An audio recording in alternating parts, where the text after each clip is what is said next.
La plupart de nos dirigeants au sommet de l'État pensent que c'est l'économie qui fait la société. Si on s'intéresse au commun, on pense que non, c'est la société qui fait l'économie. Que si les Allemands sont les plus compétitifs, c'est parce qu'il y a une cohérence entre qu'est-ce que pour un Allemand, un peuple qui se tient, qui conduit leur conception de la bonne politique monétaire et budgétaire et leur façon ensuite de trouver des compromis politiques et sociaux entre eux. C'est ce que dit Carlos Ghosn dans Le commun d'une entreprise. Quand on interroge le patron de Renault sur qu'est-ce qui fait la compétitivité de Renault, il dit son identité. L'identité, c'est quelque chose qui rassemble les métiers, l'histoire capitalistique de la boîte, le type de management, le projet d'entreprise, effectivement, quelque chose d'intégré.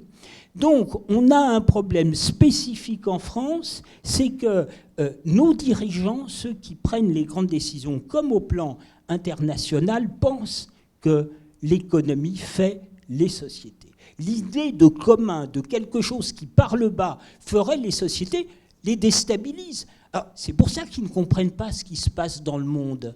Ils ne comprennent pas qu'il puisse y avoir à la fois une mondialisation qui rend les peuples plus interdépendants économiquement et le fait que les peuples se séparent humainement. Qu'on a Poutine aux États-Unis, Trump aux États-Unis, Poutine en Russie, la montée du nationalisme en Europe, la Chine, l'Inde, le Japon qui se renferment, une explosion des dépenses d'armement et le radicalisme religieux. Donc commencer à parler du commun d'un peuple, c'est commencer à dire « Ah ben non, les choses sont peut-être un peu plus compliquées que de penser que c'est l'économie qui fait les sociétés. » Et donc, du coup, c'est rappeler qu'une société, c'est un tout. Et que la vocation du politique, et ce sera le sujet de la présidentielle, c'est tenir ensemble le gouvernement des hommes et le gouvernement des choses.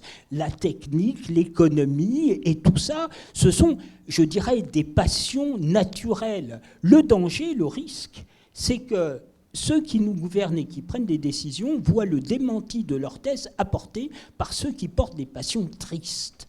Le nationalisme, le populisme. Et donc, il est la vocation des républicains d'essayer de remettre les choses, me semble-t-il, un peu à l'endroit, en tenant ensemble les questions culturelles, politiques et économiques.